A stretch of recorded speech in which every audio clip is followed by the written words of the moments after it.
All right, it is 1:22. Welcome back to Central Valley Talk Live on this 6th of April, midweek already. I'm Austin Reed. Get ready for a warm-up. We are going to see highs close to 90 today, and then Thursday and Friday will be in the mid-90s. It looks like we are supposed to cool down, though, as the weekend begins. So just get ready for a warm-up, and then, it's the roller coaster here in April. Hit me up on Facebook, Instagram, Twitter, and TikTok at Austin Reed On Air. You know, it is April, and guess what else is coming up? We've got Easter just days away, and joining us live in our Tower District studios today, give it up for Pastor Brad from People's Church. Hello! Audience of one, but that's okay. I was going to say. How are you, buddy? I'm doing great. Good to see you again. What's going on? What's the latest? Just going crazy. Everything's good, running around. We have a whole lot obviously planned at People's Church in the next, we always have a whole lot planned, but specifically in the next 10, 12 days, there's everything from the Palm Weekend to we have both children's and youth breakaways that are about 500 to 600 students will be serving the community during the days and activities, then camping on our property. I've got all the Good Friday activities and Easter egg hunts coming the following weekend, and then obviously Easter Sunday. So that just covers the next 10 days. Right.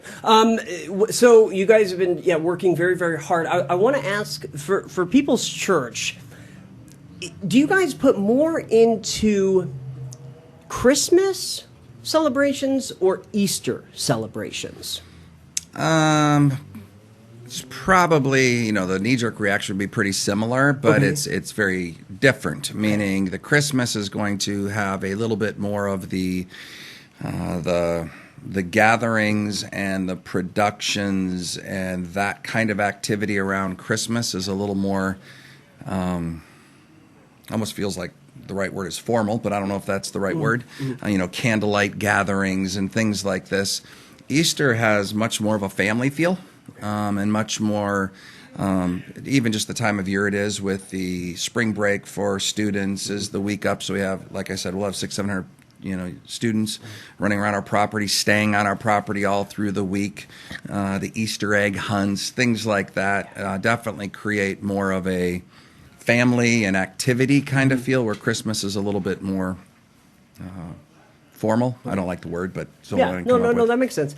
It's funny. I remember. The first interview I did with you was about a year and a half ago, and I had asked you at that point. We were in 2021.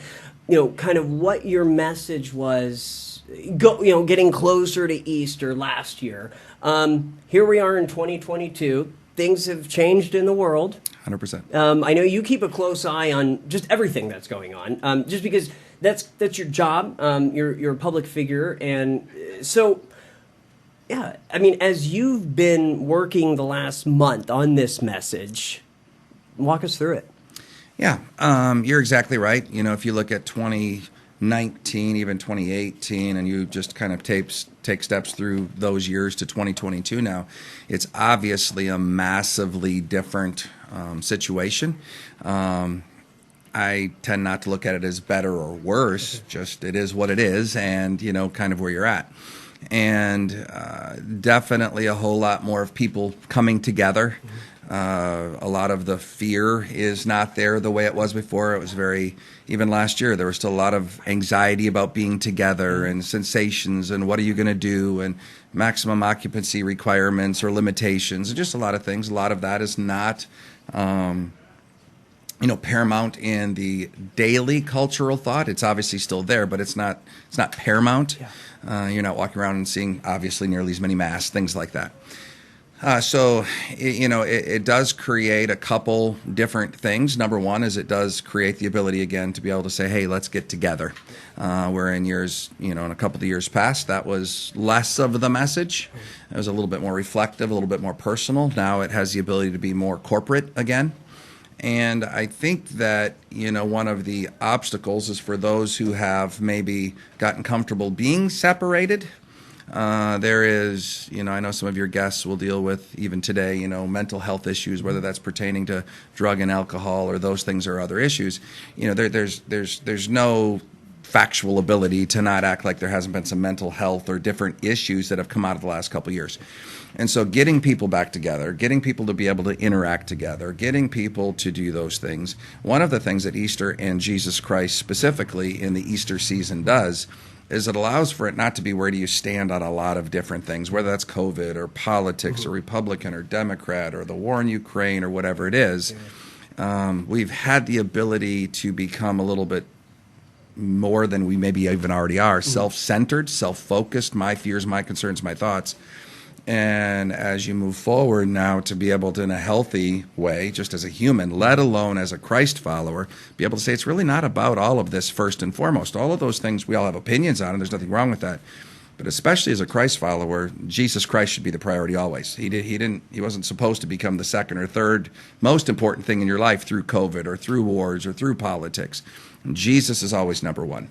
And so the ability to articulate that going in and through Easter is something we're really excited about. Obviously, the Pay It Forward campaign started, about a month and a half ago? Yeah, publicly, it was about a month and a half ago that started, and publicly, if you want to say concluded last Sunday. Now that just really means concluded, and now we launched into it. Right. But that's a 3-year campaign that we have talked about, prayed about, really for a long time. When we did what was the Believe campaign, that's where we built the children's building and the lobby and moved the G.L. Johnson Chapel and restructured the whole property. There was always a second campaign that we always even talked about coming on the back end of that, and that is the Pay It Forward campaign. Okay. And so that for us now, we're just launching into now a 3-year campaign where we'll do a variety of things. We're going to put solar on the entire property, meaning the entire property will be set up to be on solar. And so that's obviously a massive, significant undertaking. We have about 45 roughly acres of buildings and facilities and activities that you can imagine is a quite significant interaction with PGE every month. And so it'll facilitate covering the utility portion of that for the whole property or the electric portion. And helps the environment too. Helps the environment, so it's much obviously greener. Trying to minimize our carbon footprint, very talked about term, which we care very much. I think one of the things that People's Church in the community that maybe people at times don't even realize is it's called People's Church for a reason. And we really do love being in this community, the greater Fresno, Clovis, and it expands beyond that.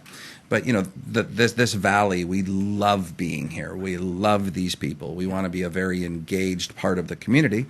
And obviously, as we talk about even things like, emissions and things like this, the more that we can be beneficial and helpful in that as a good, healthy member of this community, we always want to do that. So there's a lot of cost savings that will take place over this season, and will, like you already said, it will help us with being more green. So now here's a question. Now that we are in April, is everything on the campus pretty much set, ready to go now? I mean, is the revamp done?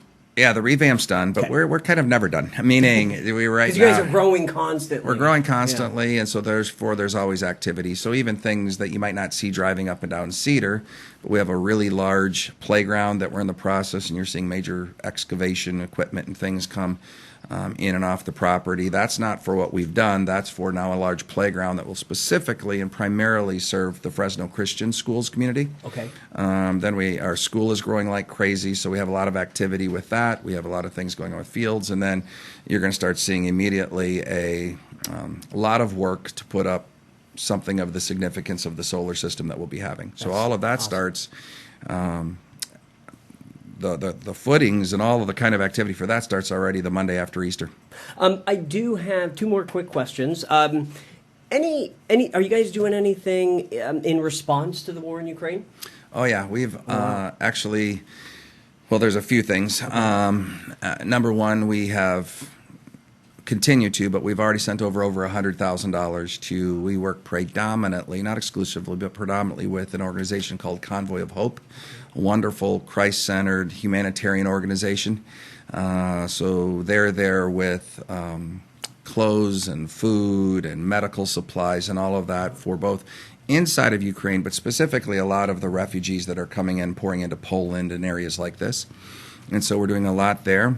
There is talk of a that I'm not allowed to talk about yet, Okay. but the 1st of May, I might be able to send you some information back from Ukraine myself, because you've talking about going over, and so we're doing a lot of things there. We have sent, as I said, well over 100,000 already, and continue to receive donations. Right now, we have prayer services going, things like that. But Great. on the ground, what is needed the most is two things. When you talk to people, there's prayer, and secondly is these resources. And so we're doing our best to accomplish both. So humanitarian aid. Yes. That kind of stuff. And it Wow. is literally water, food, medical supplies, blankets, short-term housing situations, and it's all of that. So if somebody's watching today and they want to maybe drop off some donations, would you guys accept them at People's Of course. Church? Okay. Yeah, and honestly, you can drop them off, you can mail them in, make the checks to People's checks Church, but too? right Okay. in the thing, in the memo, Ukraine. Okay, good. You can also go online, and on our online, there's giving platforms and capabilities, and there's there's tithes, offerings, missions. There's a category there, one of